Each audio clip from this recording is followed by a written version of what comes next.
자, 그 다음에 이제 그 133페이지 하단에 보시면, 거기 이제 위험 피해의 종류가 있었죠. 그래서 그거 한번 다시 한번 적어보면, 자, 결국에는 이제 종류가 그 fair value hedge가 있었고,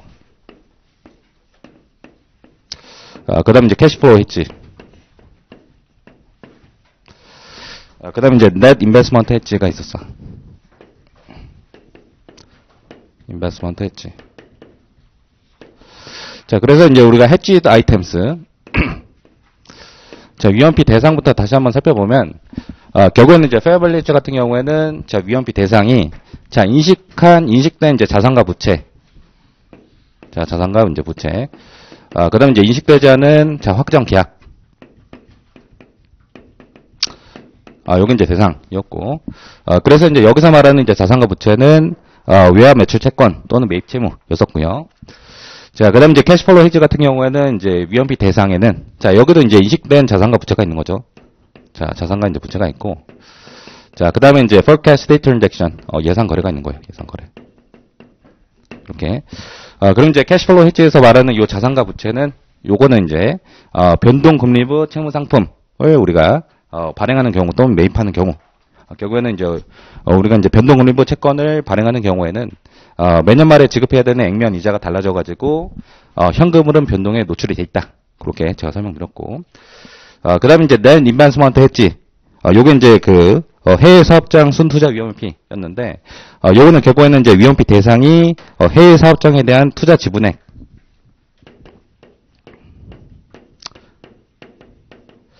그래서 결국에는 이제 미국에 있는 기업이, 예를 들어서 이제 미국에 있는 기업이, 뭐 유럽에 뭐 자회사를 세웠다. 그럼 결국에는 이제 유로화로 투자를 한 거예요.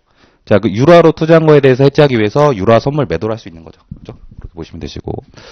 자, 그 다음에 이제 해징 인스트루먼트가 있는데, 여기 이제 위험피 수단이죠. 그래서 우리가 이제 잠깐 그, 뭐 회계 처리 방법 잠깐 살펴보면, 결국에는 이제 fair value hedge인 경우에는, 자, 위험피 수단의, 자, 공정가치 변동문 있잖아요. 자, 공정가치 변동문을 우리가 이제 당기손익으로 인식한다. 라고 했었고, 그 다음에 이제 캐시플로우 헤지 같은 경우에는 이제 위험피 수단의, 자, 공정가치 변동문 있잖아요. 자, 요거를 이제 우리가 OCR로 처리했죠. 우리 OCR로 인식한다. 라고 했었고. 자, 그 다음에 이제 net investment. 자, 요거는 이제 우리가 어제 설명 안 드렸는데, 얘도 결국에는 이제 우리가 예를 들어서, 자, 미국에 있는 자회사에 투자한 경우에, 자, 유로화의 가치가 떨어지는 것에 대비해서 유로화 선물 매도를 했을 때, 결국에는 이제 선물 매도 계약에 따른 그 손익, 자, fair value를, 얘도 똑같이 이제 OCI로 인식하는 거예요.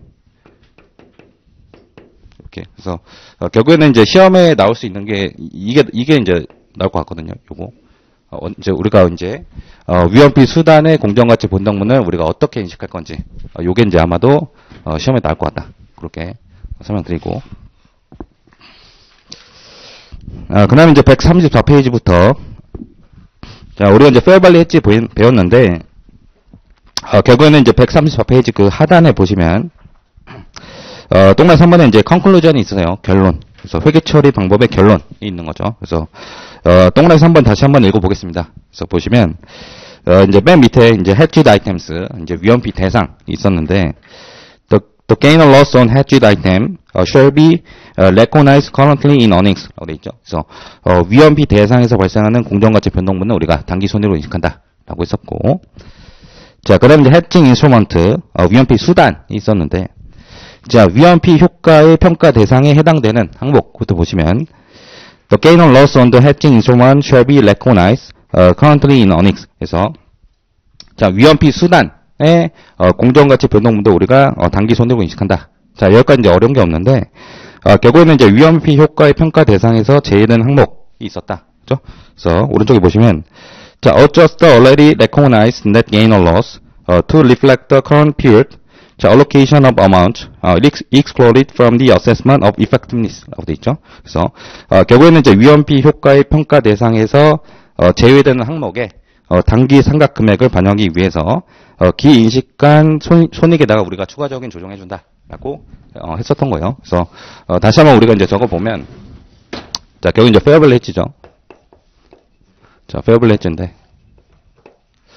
여기 이제 hedged items가 있고, 여기 이제 위험피 대상이고, 그 다음에 hedging instrument, 자, 위험피 수단이 있는 거예요. 이렇게. 그래서 페어밸류 해지 같은 경우에 결국 이제 위험피 대상이 요게 인식한 자산과 부채이고, 그 다음 이제 해칭 인스트루먼트는 요게 이제 선도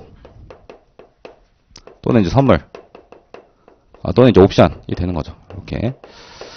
그래서 이제 우리가 그 페어밸류를 측정할 때 결국에는 이제 그 수단 있잖아요. 선도, 선물, 옵션 같은 경우에는 선도와 선물 같은 경우에는 얘는 이제 우리가 forward price 또는 forward rate를 기준으로 측정했었고, 옵션 같은 경우에는 얘는 fair value를 측정했죠. fair value of option. 자, 요걸로 이제 우리가 측정한 거고.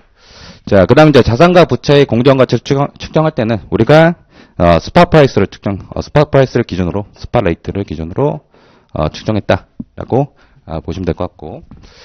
자, 그 다음 이제 위험회피 대상에서 발생하는 요 공정가치 변동분을 우리가 이제 단기손익으로 인식한다. 자, 공정가치 변동분을 단기손익으로 인식하고. 자, 그 다음 이제 수단에서 발생하는 공정가치 변동분도, 자, 이것도 이제 우리가 단기손익으로 인식하는 거예요. 이렇게. 그죠? 자, 근데 이제 문제가 뭐냐면, 결국에는 이제 뭐 선도와 선물 또는 옵션 같은 경우에는, 얘가 이제 그 베이시스라든지 타임 밸류가 있기 때문에, 결국에는 이제 위험피 대상에서 발생하는 손익과, 수단에서 발생하는 손익.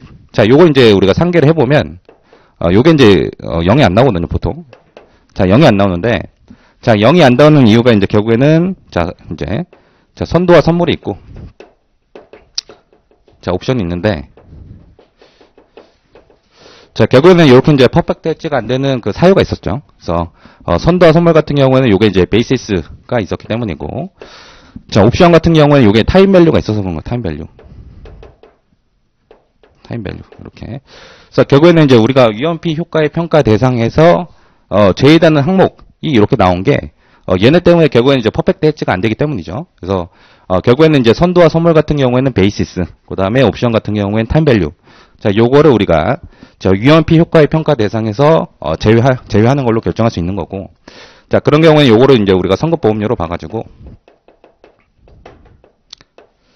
몇 년만 이제 상각을 하는데, 자, 몇 년만 이제 상각을 하는데, 결국에는 이제 우리가 이제 위험피 대상과, 자, 위험피 수단에서 발생하는, 자, 공정가치 변동분을 이미 단기손익으로 반영했기 때문에, 자, 선급보험료의 단기 상각분을 우리가 반영해 주기 위해서 뭐 어떤 추가적인 조정을 해준다. 라고 했었죠. 그렇게 이제, 우리가 이제 회계 처리하는 거고. 그래서, 요게 이제 그 페어밸류 해지였고요.